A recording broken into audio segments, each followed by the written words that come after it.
ATI Advanced Technology. This is the stock for the SKS, and there's not a lot of videos on this stock. On YouTube, on the internet, I can't really find anything on there that actually will show you exactly what the gun looks like on the gun. It's just a lot of guys just showing you how to put the stock on the gun, and you really don't get a good look at the gun. So that's what I'm going to give you guys today that are researching, thinking about purchasing the advanced technology stock for the SKS. So let's get started. Let's take a look at this stock here.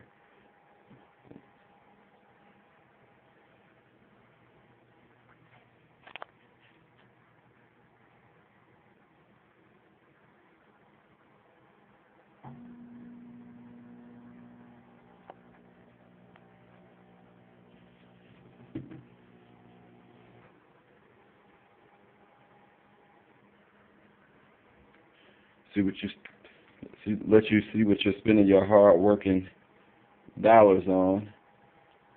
And it's not a bad-looking stock at all. Mine's is rather, sexy.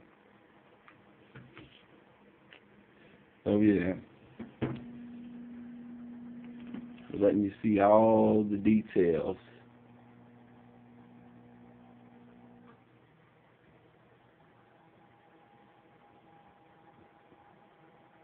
How flush everything fits together.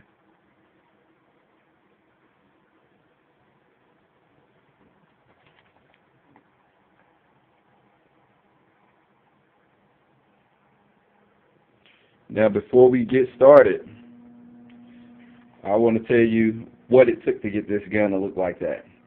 Because it didn't just snap all together and you take it out of the box, put it on your gun, and then 5 minutes it's together. Heck no. I had to do a lot of work to get this thing looking the way it does. One of those things where, let me start out with the easy stuff. The Picatinny rails, they went on, in a couple of seconds. This rear cheek mount is adjustable, and basically you got to unscrew those screws on both sides and then adjust it. I got to adjust it all the way up since my scope is sitting rather high and it's still not high enough. I might have to add something on here in order to, get the comfort that I want shooting out of that scope. And that was a breeze to get that on. Now, the difficult part was, for some reason, I guess it's for a reason that this is so tight on this gun. I actually had to squeeze and fight with this gun to get it inside the stock.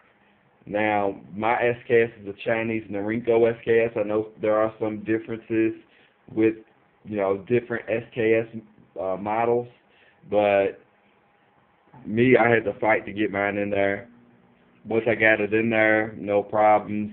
Getting it back out of there, putting it back in there, getting it back out of there, getting it loose and getting the proper feel for the gun actually. And now it pulls right out and goes right back in, but it's still, tight to where this isn't going anywhere. If I shoot it, I don't have to worry about anything flying and breaking apart or whatever.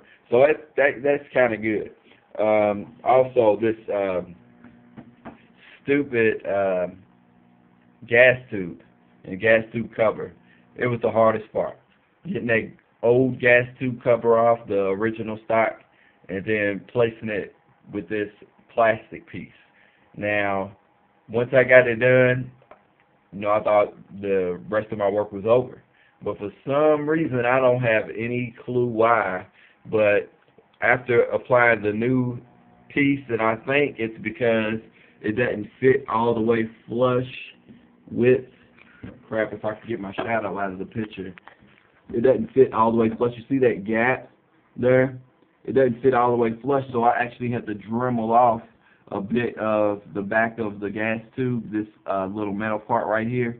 I had to Dremel that back a little bit in order for it to fit, because it doesn't fit all the way flush, at least with mine. So if yours doesn't fit all the way flush to where this is actually touching this plastic like this part is, which my freaking shadow, man, which this part's, you know, all the way flush. You don't see a gap, but this part you see that gap. I had to Dremel off some of that gas tube in order for it to fit. So maybe you might have to do that on yours, maybe not. Just letting you know, giving you a heads up. Also, to get this detachable magazine to fit, I had to Dremel out quite a bit behind here. And now it's still, you know, a pretty good tight fit. And I might need to Dremel out a little bit more, but I was thinking, you know, hey, maybe if it's real tight like that, and for me removing and putting the magazine back in there, removing it, putting the magazine back in there, it'll work itself out to just enough to where, you know, it's not too loose. So now it's like real tight, and I want it like that because while I'm shooting, if it's real loose, you'll probably get magazine issues, you know, failure to feeds or, you know, something like that. So with it real tight and sturdy, you know, I guess you're less likely to get those issues, probably. I'm not an expert or anything like that, but other than that, everything else was a cinch. You know, it snapped together pretty good, except that stupid gas tube, but then the magazine where I had to Dremel out a little bit of that. But other than that, I didn't have to do any other modifications to the stock. It snapped right on there, and it functions nice. And if you're thinking about weight-wise, it does weigh more than the original wooden stock. That's why I went ahead and put a foregrip on there instead of like a bipod or anything like that. I can still always put my bipod back on the freaking bayonet lug mount. But other than that, you know, it turned out really good, and I like it. I like it a lot, you know. I'm just saying. But I really like it a lot. You know, it turned out really great, and I haven't had any problems with it. If I do, I'll post another video back up and let you know how much I hate it. But right now, I really like it. And the pistol grip, it isn't like super the most comfortable. Like it works, but I would like to have something a little bit more cushiony, squishy or whatever. Because when I'm shooting for a long ass time, and you know, this plastic and the recoil and all that stuff, after a while, it's not gonna like kill my hands like shooting a freaking 500 mag revolver or anything like that. But in the same sense, to have that comfort of shooting all freaking day with it and holding it like it's an M16 and going around and, you know, shooting and having fun with it, you know, this plastic after a while is going to suck.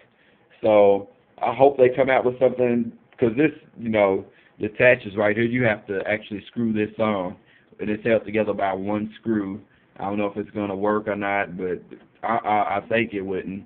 I mean, I think it would work, but maybe if somebody's making a aftermarket one that's, you know, actually like built like this with a rubber texture and it's comfortable, then that I would definitely get that for this gun, or slide something over this, because after a while shooting, going through doors, clearing out rooms, so forth and so on, being tactical, using it for tactical purposes, since it's a tactical stock, that freaking plastic grip is going to suck after a while, I think.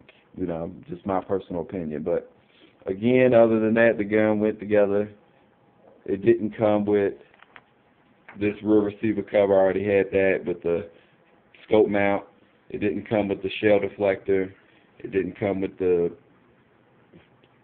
foregrip. It didn't come with this magazine. These are all purchases you would have to make, and you can get unique as you want to.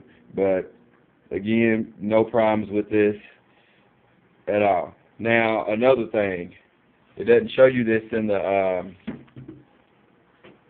instructions, but see that swivel mount right there, where you put your sling on? You have to remove this in order to get this receiver cover on there. And I'm trying to fight with my receiver cover. It might be because I'm an idiot at times, or I was just excited to get this thing on here.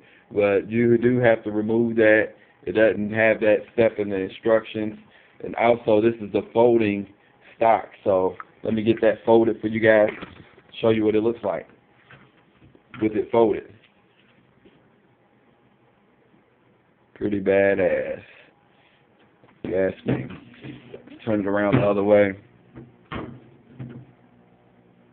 Now there it is. The SKS Advanced Technology StrikeForce package. Thanks for watching.